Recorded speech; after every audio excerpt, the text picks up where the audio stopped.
This podcast is proud to be part of the TalkSport Fan Network. TalkSport. Powered by fans. Danilo's free, and it goes to Gibbs wide. First time we've seen them attack them, and there's Brandon! Well, that's what I've wanted to see Robinson do. Tyler one, he scores! And the City ground goes ballistic! Here's Bob Williams, and he's through here!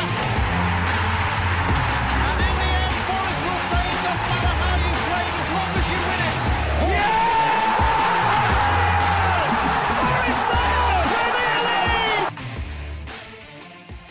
Hello and welcome back to Red Slider Trent for another edition of the Summer Series. Hope you're all doing well. Today I'm joined by returning guest Alex Oates. How are you, mate? Are you well? Oh, I'm good, thank you, Adam. Are you, mate? Yeah, I'm good. Are you enjoying the Euros, wearing your England shirt, or are you missing Forest at least a tiny bit? No, I'm enjoying the off season. It's like less. Well, I would say it's less stressful following England, but bloody hell, after the Denmark game, I don't think it is. I've seen you complain about the cricket just as much as Matt Barnsley, friend of the pod as well. Well, we've picked up. We've really picked up. We've got these 2 wins and a point from a rained-off game in the last 10 days. So we're all right. We're picking up a little bit, and to beat Derbyshire at Trent Bridge, it's always good. I know, Normal service resumed. I'm going for the 2020 against Leicestershire on the Friday, in I think it's start of July. It is with a load of mates. I mean, I'm not a massive cricket fan, but I'll enjoy that day out. It's just a good social, in it. So Yeah, T20 always is. Yeah. Well, today's episode is going to heavily focus around the current regime of Forest, and like they've been in charge now for what 6-7 years or so. I think like it's quite been a big period of time. You've kind of got a link to it all in a sense because you used to work for the club. I don't know how much you can delve into it, but maybe we'll dip in and out of it. But what's your overall opinion about Marinakis and the family that own the club? Because obviously there's so many contrasting opinions, especially in the last couple of seasons, with the manager merry-go-round maybe a little bit. Obviously the whole stadium debacle as well. I mean, we'll dive into each of these topics as we go. But what's your overall opinion? It's fine. It's hard because you can't knock the ambition he's shown for the club with the amount of money he's put in, but it is questionable at times. Last season we suffered a points deduction through overspending when we had finance officers saying you need to be careful, and we did it anyway. Fortunately, we stayed in the league, I'd say by the skin of our teeth, but I think he's all right. I'm less thankful for Miltiadis and his involvement, but in general, Evangelos is. I think he's okay. I think he'll still be here for years to come. What kind of makes you put yourself on the fence? Like, where do you lean towards the good stuff compared to the bad stuff, if you want to call it bad stuff? I think there's some negative stuff that he does where, as English club supporters, we kind of go, oh, that's a bit not sure. But then in Europe, it's kind of like a norm. Do you know what I mean? Yeah.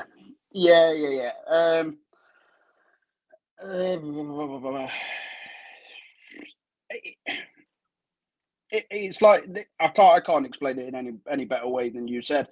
Things he does for our club is normal in Europe. Again, like the tweet we put out after the Everton game. Again, that is considered normal / light in European football. You know, Greek, Cyprus, Turkey. That's normal. Here, I genuinely think that's the first incident I've ever seen of a club out speaking on an actual official and questioning a governing body for officials in English football.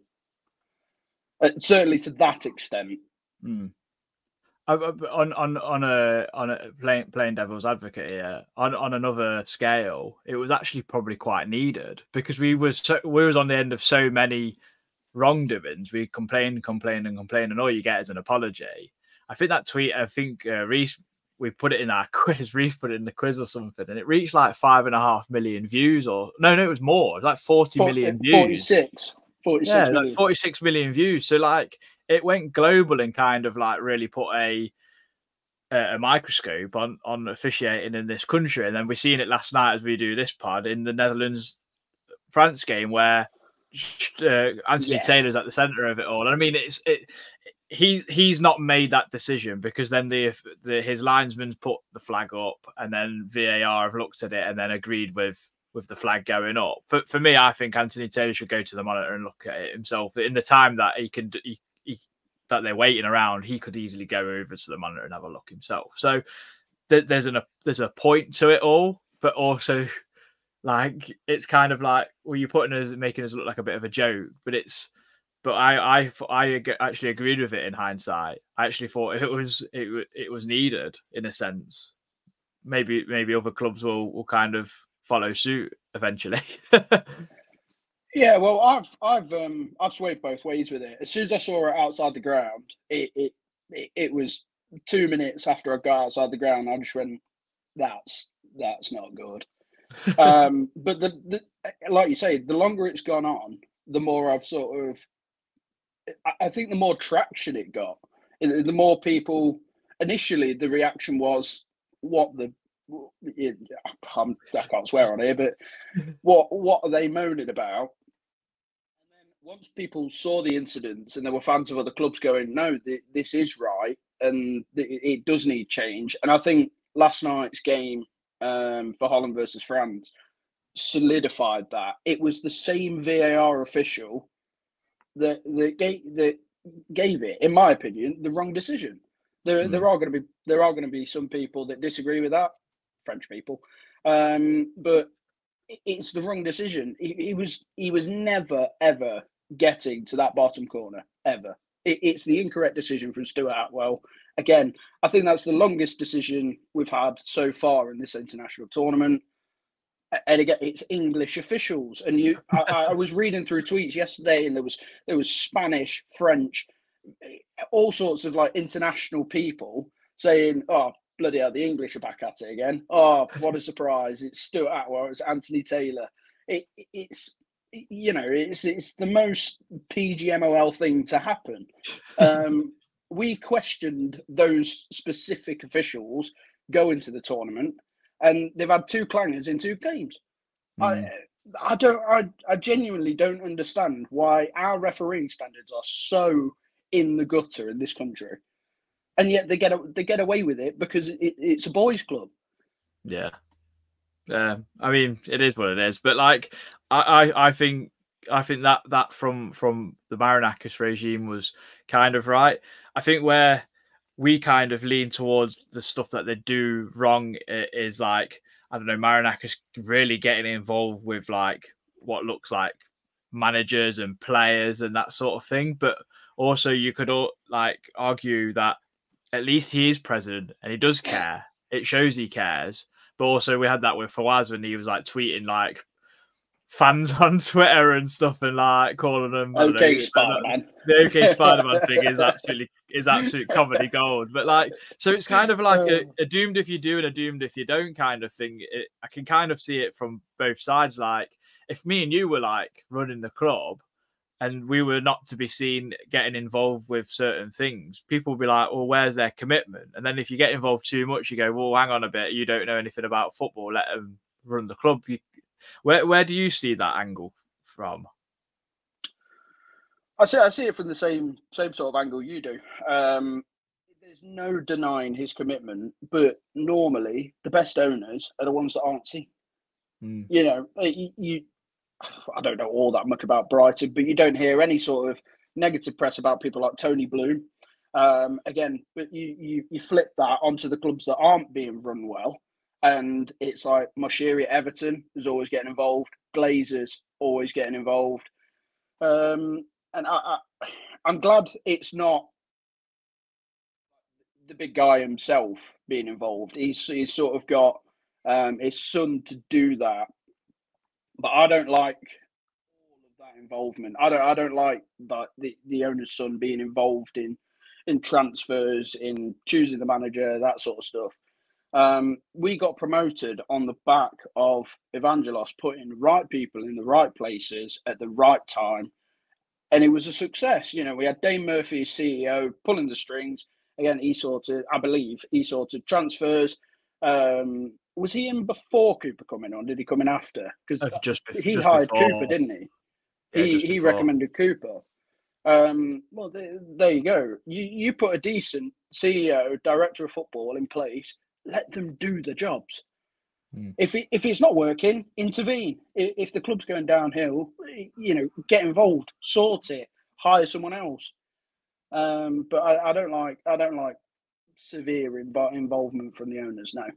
What did you make of because obviously Olympiacos won the Conference League in the end. What did you make of him coming on basically to lift the trophy?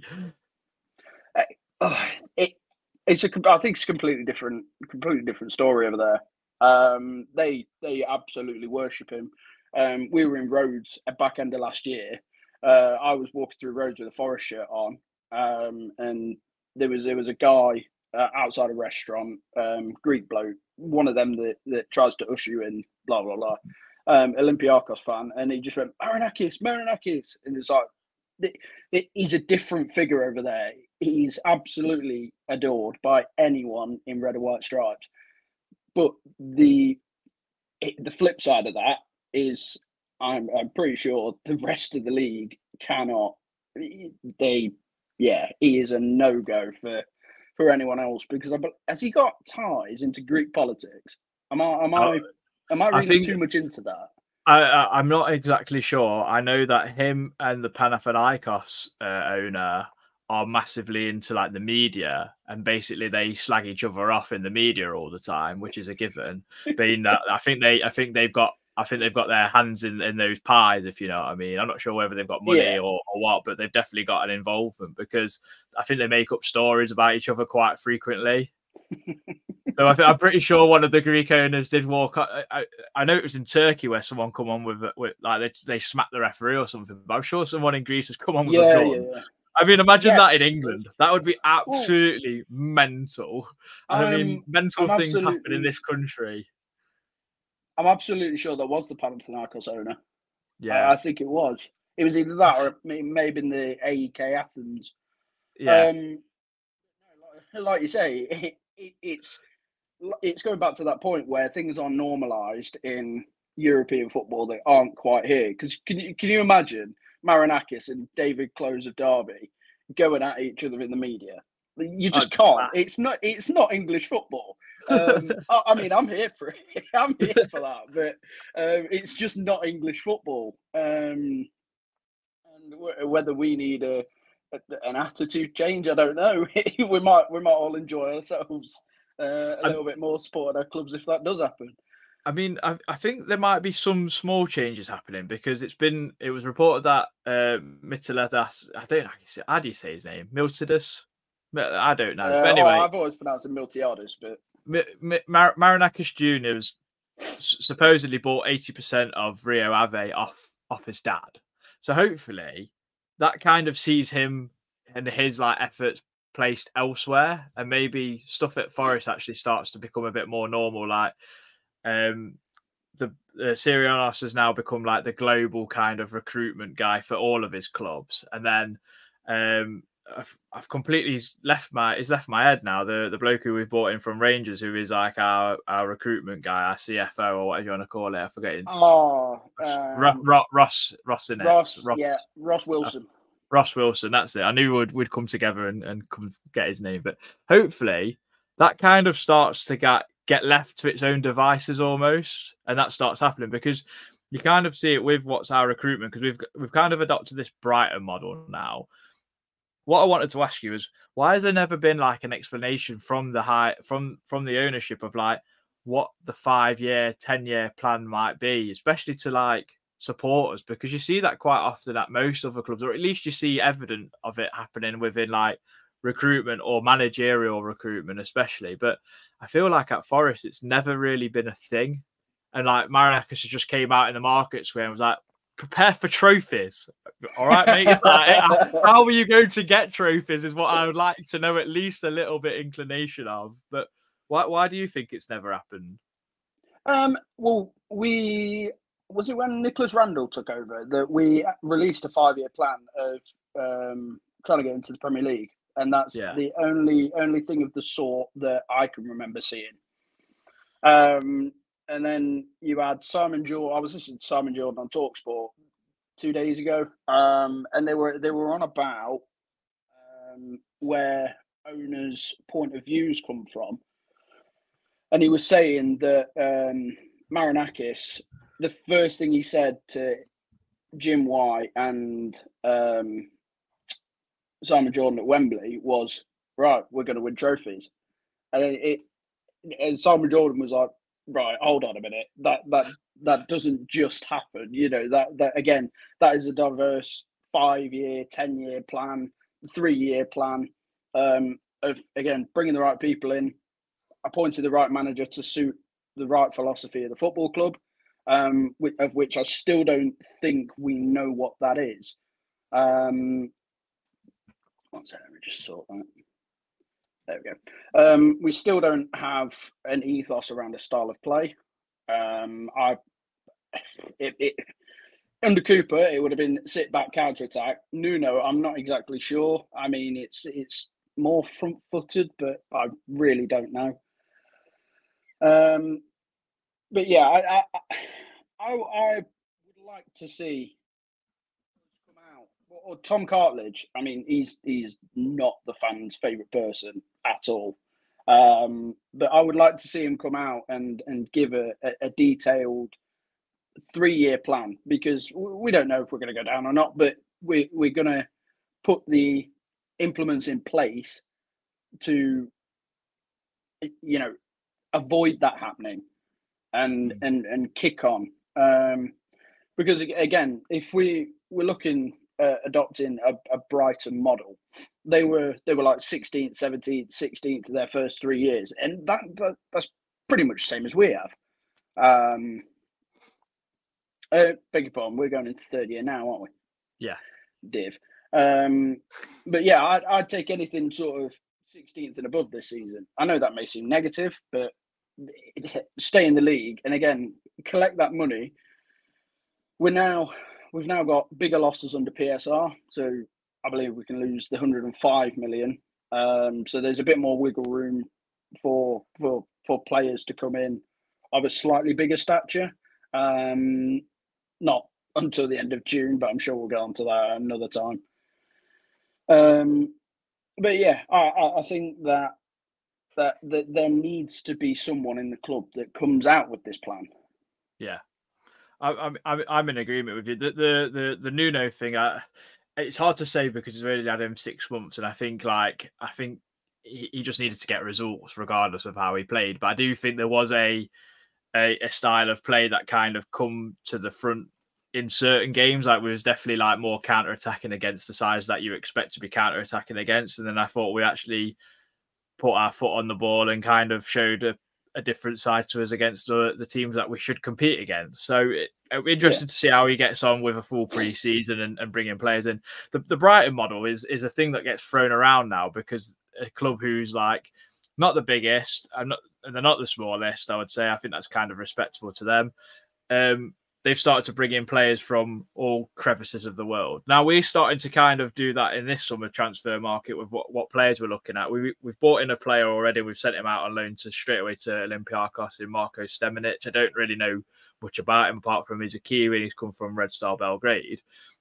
People were wondering, like, how are we signing a player when we've got PSR things? But actually looking into it, I think it was a 5-year deal. It's costing us less than £1 million a year, technically. And if Olympiacos pays like $1.5 million for the year, it's like 500k basically profit or whatever.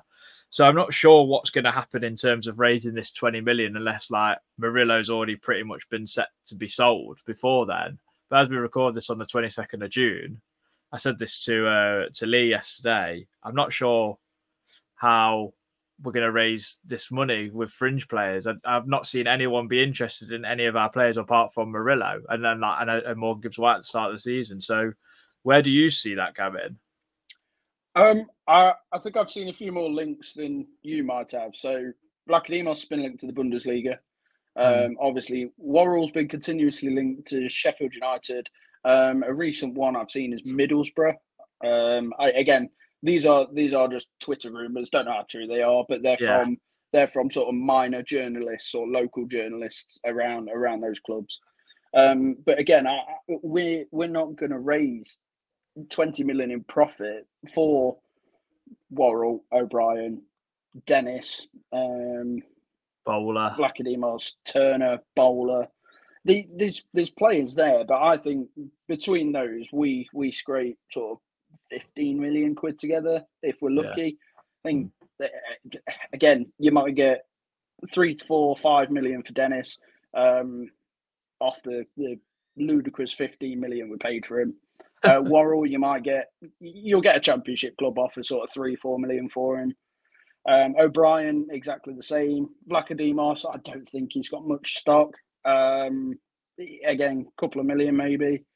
But I don't see us raising it before June, the end of June, sorry, unless, as you say,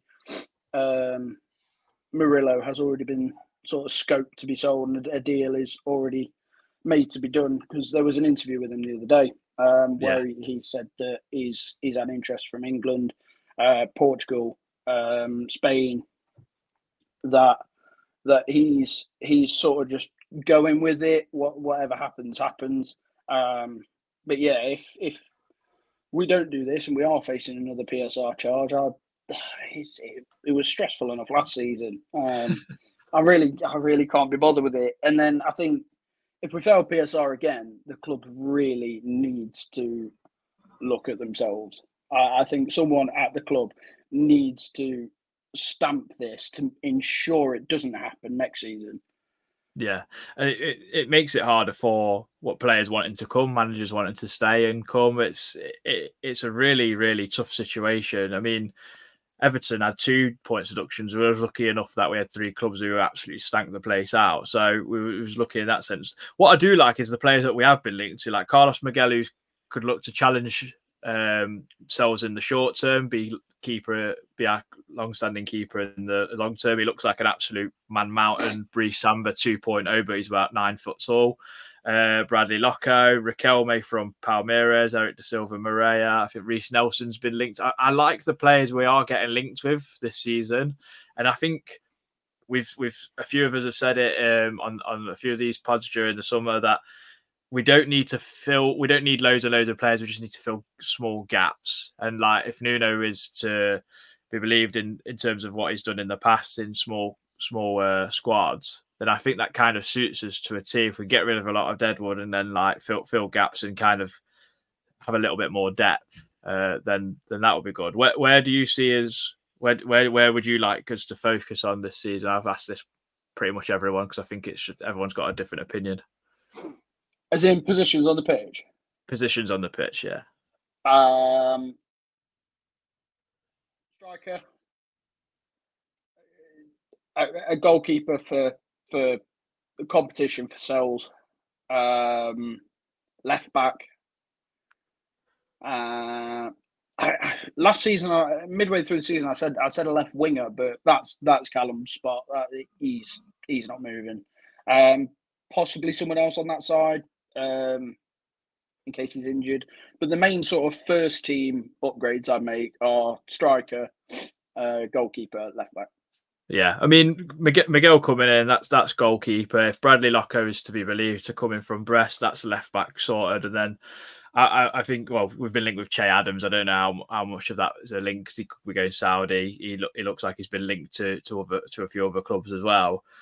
For me, I think Reece had mentioned it as well. We need a left-footed right winger because I think like Hudson-Odoi and Elanga can kind of cover for each other, can't they? Which is a good thing in that sense. So, yeah, I think we're heading kind of in the right direction. It is literally like who we can get rid of to just make money and keep and actually not fall into this whole disaster.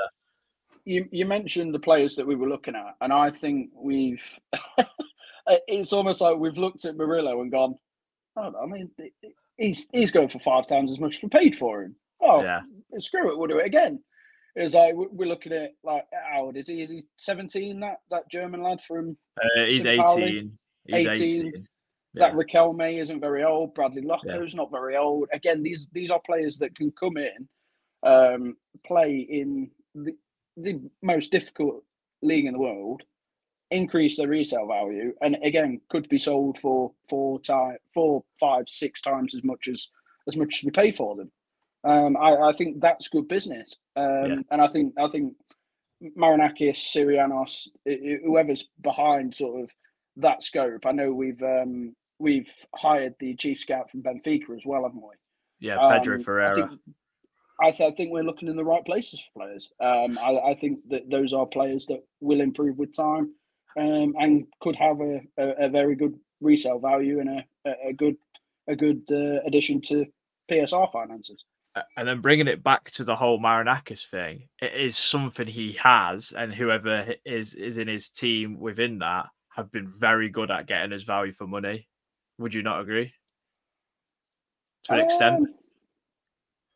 You look at who we've sold, and I don't know if you want to count like certain. I don't know if like Apaya or Brereton come under the Marinakis regime or not. I can't remember. But then like we've sold Brennan Johnson for ridiculous money. I feel like he's always managed to get a decent deal for us. Sombalonga, I mean, we sold for 15 million, I think, under Marinakis to Middlesbrough, another championship club. Getting that kind of money from another championship side is pretty ridiculous. So I do think he's been good in terms of some business. There's obviously going to be a lot of hit and misses, and last season of the first 2 seasons, we've had a lot of misses, but I think we've had a lot of like hits as well. I think he's been pretty good. 50-50, I'd say, maybe quite an even split, really. But then there have been some players who have never played for us. Look at Omar Richards, Loic Bade. There's been some horrific deals been done. Yeah, well, at the time, the Loic Bade one looked like it. I think at the time we expected the Loic Bade deal coming from PSG to be the Murillo deal that we've actually got. Again, I don't know why he's not featured more. He's been out on loan. He's left the club now, hasn't he? He's gone. No, I think you're getting confused with Mbaye Sow. Mbaye Sow come from PSG. I think Loic Bade come from like Lille or Rennes or someone, and then Loic Bade's gone on to win Europa League with Sevilla. Yeah. No, my point about Mbaye Sow still stands. Yeah. We've tried that early on. Loic Bade, it made no sense. I don't know why he didn't have game time. Whether Cooper didn't fancy him. I think that's the main reason, because Cooper was very stuck with Worrell, McKenna, Cook as a back three. I don't know, and again, he was an unknown quantity. He could have been absolutely world class, or he could have been absolutely dire, but we'll never know. I'm happy for him that he's gone on and won other things in a big club like Sevilla. But yeah, like you say, our recruitment's hit and miss. You mentioned getting good deals, good money for sort of players, but when you mentioned the Brit deal, he was the most sought after number 9 in the league at the time. I believe Middlesbrough had just been relegated, so they sort of had that money to go. Brennan Johnson, again, I think we were all resigned to him not being here for very long. As commentator said in the playoff semi-final at Bramall Lane, the boy who's destined for bigger things. We knew that. We knew that fairly early on. You don't have a debut season like you do in the Championship, like Brennan Johnson had very often. You don't see it. And then to come into the Premier League and again adapt, I'd say pretty seamlessly. But again, Spurs fans this year, for some reason, aren't his biggest fan. When he's knocked up the same amount of assists on the wing as Gibbs White has in the creative role. I don't know what they think. I don't know why they think that. I'd have to go. I'd have to ask a couple of mates at Sports Spurs. But yeah, he's good at getting deals, but he's also crap at getting deals. It Yeah, really is.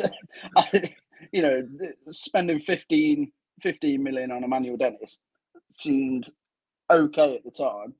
Hindsight, it's been a disaster, hasn't it? that's been horrendous business. Yeah. So I think, it ebbs and flows, I think. But it's the same with most football clubs. It's hit and miss for all players, I think. Yeah, I mean, I think there's been a mixture of bad and good from you can't not exclude the manager in this, because I think at the time Cooper wanted someone like John Joe Shelby or Chris Ward and got nothing out of either of them, whereas Nuno's come in and got 14, well, he got like about 12, 13 goals out of Chris Wood when we all wrote him off, really. So there's ebbs and flows to it all. I think you've got to give blame to more than just one person. Marinakis can't exactly, he's not the one who's scouting people, he's got people in place. But again, like you say, he's got to employ the right people to do that and let them get on with their job and give them time to for that to happen. You're not going to get every single recruitment right. It's just not going to happen. It's impossible, because you can't ever account for a player not settling, maybe not getting injured, the language barrier. Look at Ibrahim Sangare. Look, so many people have wrote him off because of a price tag. That's not his fault that Forest have paid 35 million euros for him. But I'm still in the element of believing that he can come good with a good pre-season and without the distraction of AFCON or illness or whatever. So there's so many cogs to the wheel that I've got to go in the right direction for it to all work. One thing I did want to ask about you, and you mentioned this when we spoke privately, that you wanted to talk about, is the relationship between Cooper and Marinakis, and maybe a bit of a reaction of him going to Leicester. But what was your thoughts on the whole Cooper ordeal anyway? Well, I don't know. I don't know the relationship between Cooper and Marinakis. It looked like it turned sour at the end, but I not give less of an F that he's gone to Leicester, and I don't understand Forest fans that do. We can't, as a fan base, sit here preach and go, "Oh, we don't care about Leicester. Leicester are our rivals. Oh, we hate Derby," and then have an absolute barmy when an unemployed manager takes a vacant manager spot, regardless of who it is. Like, it's mental to me. I would love to wish him all the best, but they're going to be down with us, so I really don't. I'm glad to see him back in a manager seat. Again, the things he did for this club will, I don't think, ever be replicated in my lifetime. From bottom of the league to promotion in the same season. He gave me literally the best day I've ever had following Forest at Wembley. And you could even bring it to Arsenal at home as well. The two best days I've ever followed this club are centered around this team, and Steve Cooper was at the absolute heart of it. We are sort of seeing flaws come out of his whole PR train thing. But again, you've got people commenting on that on Twitter. What else is he supposed to say? He's not going to go, "Oh, cheers for the welcome, lads. Can't really be asked to be here. We'll see what we can do. And maybe I'll get another hefty payoff." But no, as a bloke, I wish him all the best. As a manager for this season, no, I hope he fails. It'll be interesting to see how he does at Leicester, because obviously they got a new shiny training facility. I think they are probably overall a better run club than Forest, though they are reportedly meant to have a points deduction coming up for this season. It was all reported last season. I don't know whether that's changed or not. Obviously, Maresca's gone to Chelsea, weirdly, although people from the outside will go, "Well, he's a Guardiola disciple, so he should do all right." But that's not necessarily always going to be the case, I don't think. I wouldn't read too much into that, because there's some 40-year-old bloke in Guadalajara that's going to end up at Chelsea at some point with the way they're going. Honestly, I wouldn't read too much into it. Yeah, Have so you go on. have you seen Leicester's training ground? I mean, I've seen like some pictures and stuff. It looks lovely. Yeah, I used to drive past it on the way into work. It is ridiculous. Yeah. The standards that they uphold at that training ground are nuts, Well, to say the I very mean, this. least. I think this is where a lot of people are kind of getting a bit worried about our situation, because it was obviously reported towards the end of the season that we're looking at like different possibility like locations to relocate the city ground. Obviously, it would be called probably something completely different. If it's not next to the Trent, it'd be a bit weird. And not even in we're not even in the city technically, so it's still a bit of an ironic name anyway. But the whole training ground debacle, where there's been a report, obviously we're going to get like a new gym this summer or something, which is going to be like a temporary kind of structure, and everyone's complaining about that. And you're like, the bloke can't, like, Marinakis can't win, but like Tom Cartledge has not helped himself either, and that's probably a whole new like thing in itself. Like he's a self-proclaimed Forest fan, but he's definitely not doing Forest fan things at the moment. But I also get it from a business point of view, but at the same time, help yourself. Like I don't know with that one, but yeah, I'm in the same kind of boat with you in terms of Cooper. I couldn't care less. I hope Leicester lose every game this season, to be honest. Whilst they're our rival and whatnot, I couldn't care less. I don't care who's their manager. Just lose every game. Whoever's not Forest, lose every game. We might have a chance of winning something.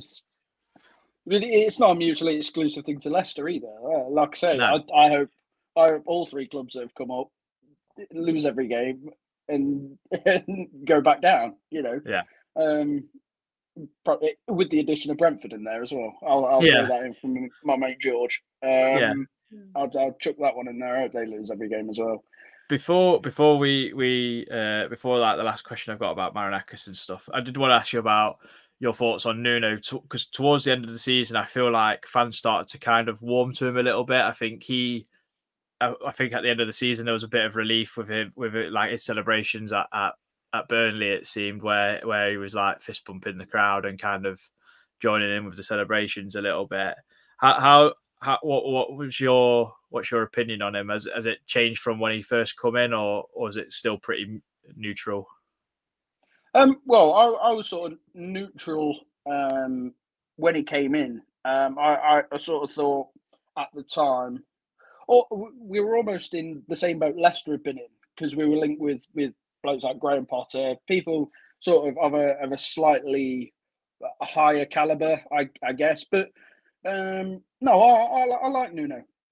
I think he's good for this football club. Again, I think next season we're going to see a completely different guy in the dugout, I hope, because this season, for us fans, and I imagine it's been exactly the same for Nuno, if not far worse, has been nothing but stress since he come in. We've avoided charges, again, social media dealings, the club, you name it, it's happened at this club in the last season.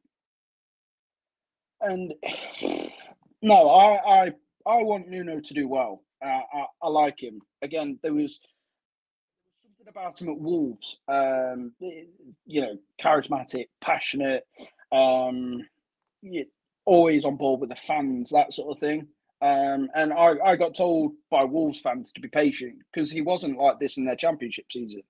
It only got to sort of March, when they knew they were getting promoted, that he really started to get involved in sort of fan dealings. And I think the Burnley game was telling. He was with the players. He was sort of staying back. The players were the ones willing him towards the fans.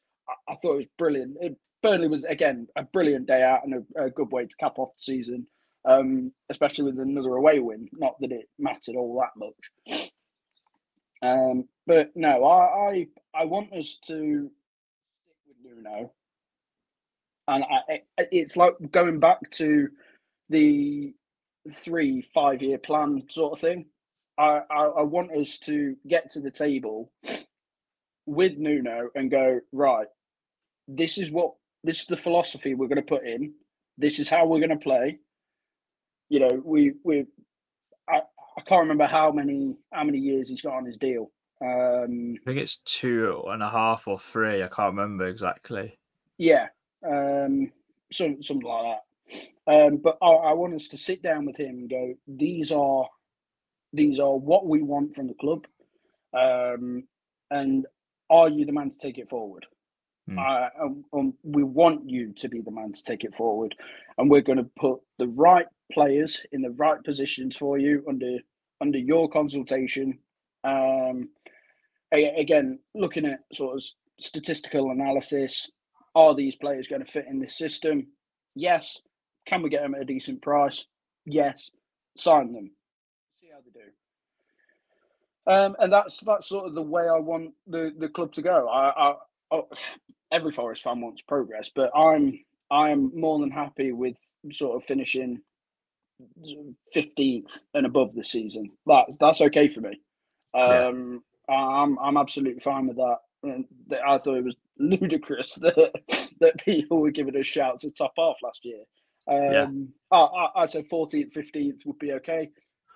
I echo that this season, especially because we're still not 100% sure what we're doing on in regards to PSR this month. So again, it's another slight worry, but I'll try not to get my head too wrapped around it. But yeah, I like Nino.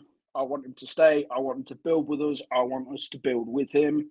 And yeah, I want to see him achieve with us. I want to see him sort of push us on, push us up. You know, it's not going to happen yet, but Europa Conference League, Europa League, just like sort of Unai Emery did. Honestly, I am gagging for that. I'm gagging for a bit of stability. That's all I'm wanting. Do you?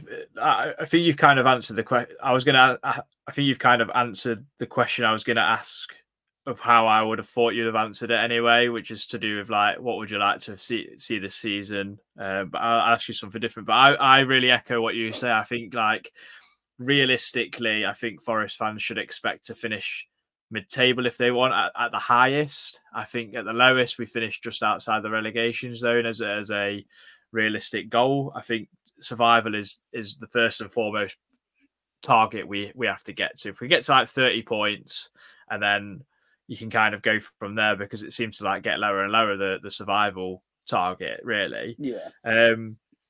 I'm with you in that. I want us to sit down and as a collective be like, right, this is where we're going to go, this is what we want to do.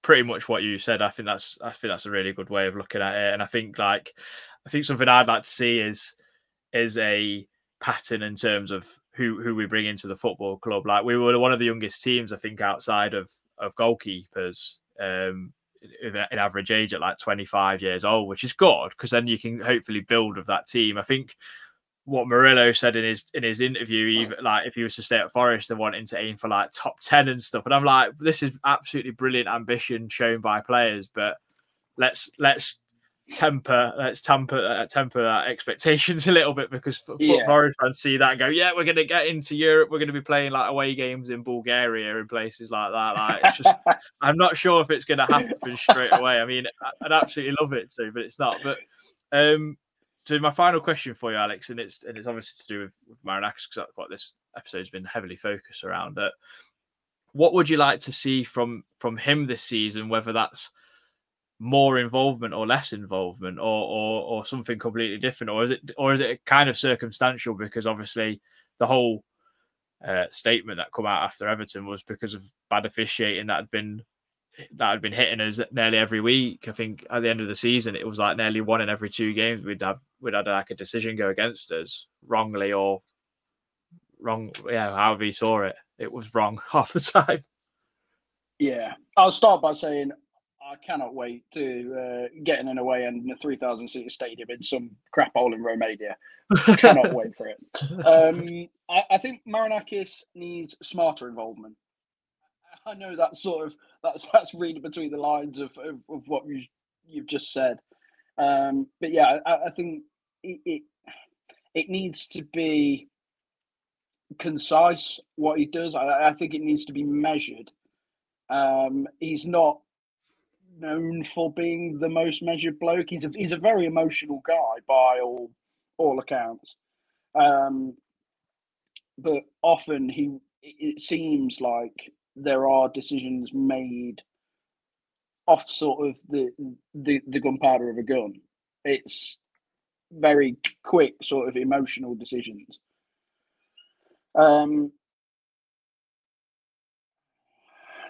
It's a difficult question. Because I'm in complete agreement with you that someone needed to speak out about the PGMOL. But I certainly don't think we worded it very well. Well, it's there you go. There's the best example. He wanted that tweeted at half time, didn't he? There was an article that come out in the Athletic, I believe, saying he wanted that tweeted at half time, and someone from the club social media went, not a chance. Yeah.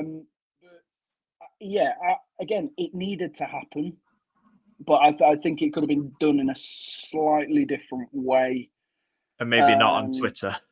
Yeah, but then again, it's like we said earlier, it's opened the wider sort of English game's mind as to go, well, these are crap. These aren't good enough.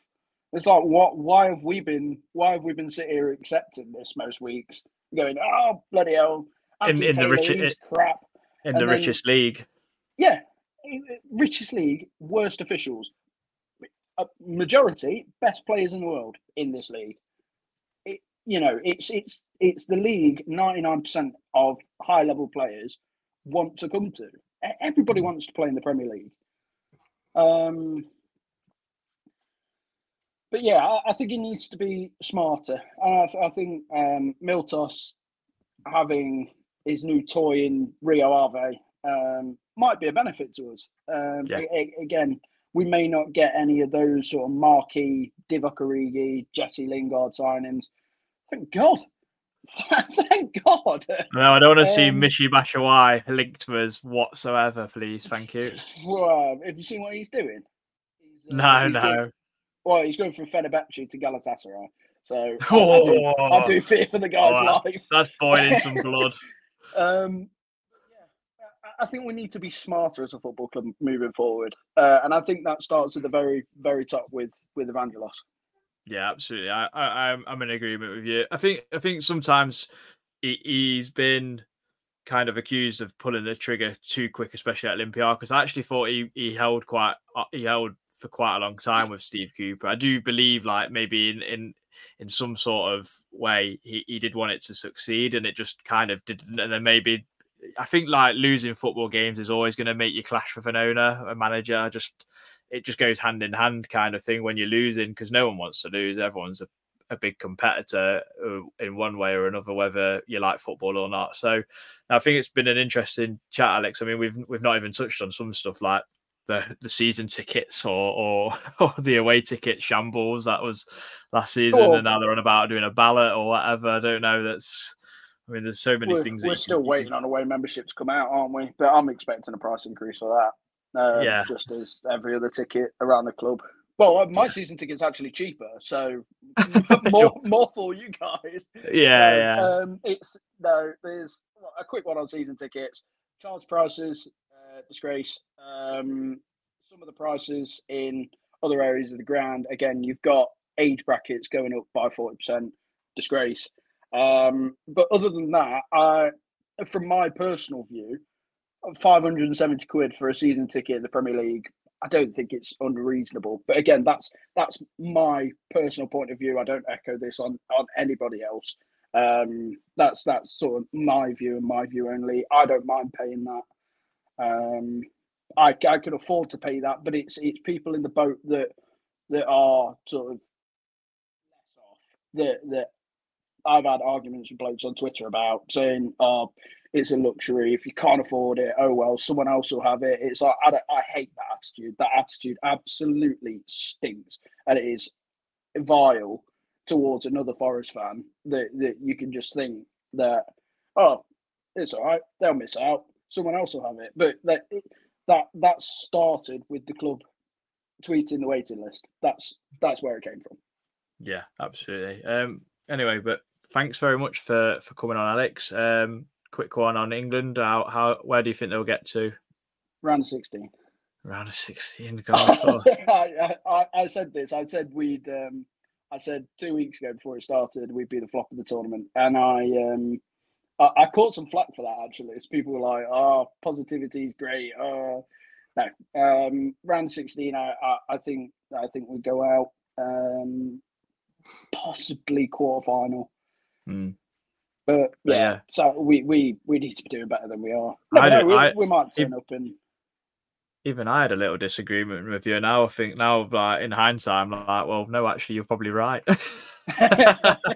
I'm like, they were so they've been so disappointing in the first 2 games, and I know there's like no need to panic because they're still top of the group and probably will finish top of the group. The performances just have not been there. But again, a whole different topic. We'll be here for ages if not. But thanks again for coming on, mate. Really appreciate that. I'm sure we'll see you again in the future. Enjoy the rest of your summer. It depends if England decide to turn up or not. Yeah, we'll see what Forest do when they turn up to pre-season and like. Oh, I don't know. They've got about 16. I forget about that. About 16 new signings. All right. Anyway, we'll see you in the next one. Come on, you Reds.